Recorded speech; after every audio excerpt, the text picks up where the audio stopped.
Hey everybody! You can tell how long it's been since I did my last video by how much the blonde has grown out of my hair. Here we are. I get here when I can get here. Um, um, I told someone I would make a video while I was out on vacation, and so this is for them, but also it's for everybody.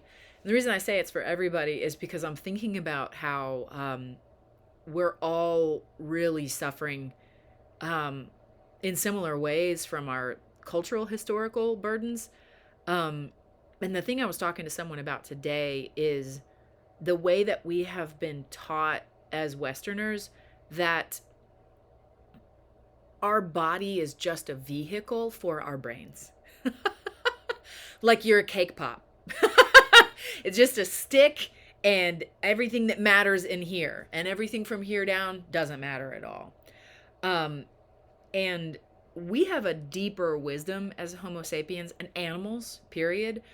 We know how to heal ourselves. We know how to soothe our nervous systems. We know how to release the threat response and go from stasis to threat to moving through it. But as Westerners and as folks living in a developed country, we're swimming in the threat response pretty much all of the time. And so um, that's not your individual pathology as much as that is our cultural legacy and our burden to release. So we're going to do that today, and then we're going to see about installing something a little bit more uh, inclusive of the rest of your body. I have a book over here on my shelf called The Second Brain. One of my colleagues, Tabitha Birdweaver, who hosts a podcast called the CPTSD podcast. She's an AIT therapist as well. And she's the one who told me that something like 75% of your body's serotonin gets produced in your gut. So the idea that I'm just a walking vehicle for my brain, as if my brain is the smartest and most wise organ in this entire system, don't buy that. It's a tool. Your brain is a tool. Your intellect is a tool, but it isn't the best thing about you or the only thing that matters. Um, and so if you hear the phrase, my body is just a vehicle for my brain, think about where you might feel that. And there is a thinking part of your brain. It's not very big, you know, but it would have you believe that it's the only part of your brain instead of all these other like autonomic processes that are happening all the time that keep you alive. Um, I didn't do a ton of like research to back myself up today, but if you feel this, think about putting your hand above your ear on one side of your head or the other. For me, I'm going to put my hand on my forehead, particularly over my right eye. That's one of the places that I feel a lot of tension when I notice that there's a sensation that comes along with racing thoughts. And for me, where I feel it is here over my forehead. So if you will, take a deep breath and scan your body and see where in your body you can feel the sensation that goes along with the phrase, my body is just a vehicle for my brain. I'm putting mine on my forehead. You put your hand wherever you want. Just like always, get a number for how true or how strong this phrase feels to you. And for me, that feels like a 7. Okay, that just popped right up. Not from here, from bottom up. The information these days comes to me from here up, not from here down. Okay? So wherever your stationary hand is, if your arms get tired, you can always switch them. Doesn't matter. You're not going to spoil the recipe. So one hand, one stationary hand, and then moving through the energy centers in your body, starting at your crown. My body is just a vehicle for my brain. To your forehead, my body is just a vehicle for my brain.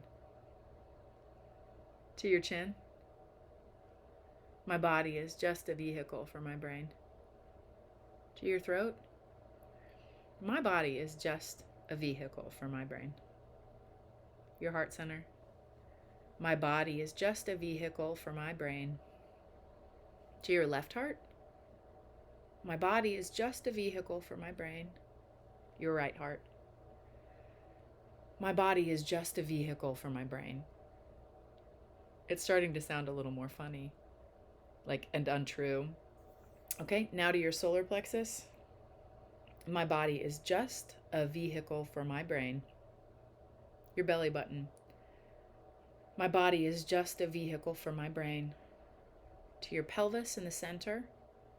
My body is just a vehicle for my brain. Your left hip crease. My body is just a vehicle for my brain. And the thought that just came up for me is because it's the safest place to stay, right? We don't actually have as much sensory, like, information on our head and scalp as we do in the rest of our body. So being a floating head is like a pain management strategy if you have any emotional or physical pain, from the neck down. Right, now move to your right hip crease. My body is just a vehicle for my brain.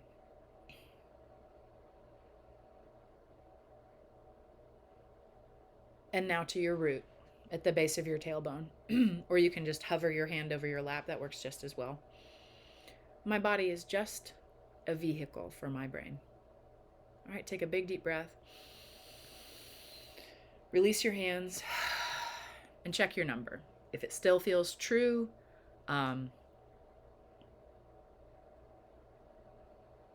feels like it's a 3 for me now, I would do another round. And I was feeling it still loud in my forehead, so that's where I would keep my hand. If you notice that the sensation has moved somewhere else, you would change your hand placement. So if you need another round, pause the video, go back, do it again, or just do it on yourself. You don't really need me for that once you have the good memory of where you move your hands through the energy centers. This is something that you can do on yourself anytime. All right. And then this phrase is opposite. Again, I was talking about this with someone, that my body has its own wisdom. When we say things like trust your gut or listen to your intuition, usually that sense that you have that something is good for you or not good for you doesn't come from the to-do list part of your brain that's like, well, I should do the pros and cons. I know I like strawberries better than bananas. I don't have to do a list of why, right? And so for this phrase is opposite, we're going to go from the bottom up, and install the phrase, I can trust my body's wisdom. I had pretty bad allergies a couple of days ago. No, today. But the headache that preceded that was 2 days ago. And I was trying to listen to my body and go, hey, what's going on? Like, what do you need from me? How am I not listening to you right now? And the voice I got was, what are you pushing yourself so hard for? I have some answers to that. I'm not immediately ready to do anything about it, but I do know some of the why.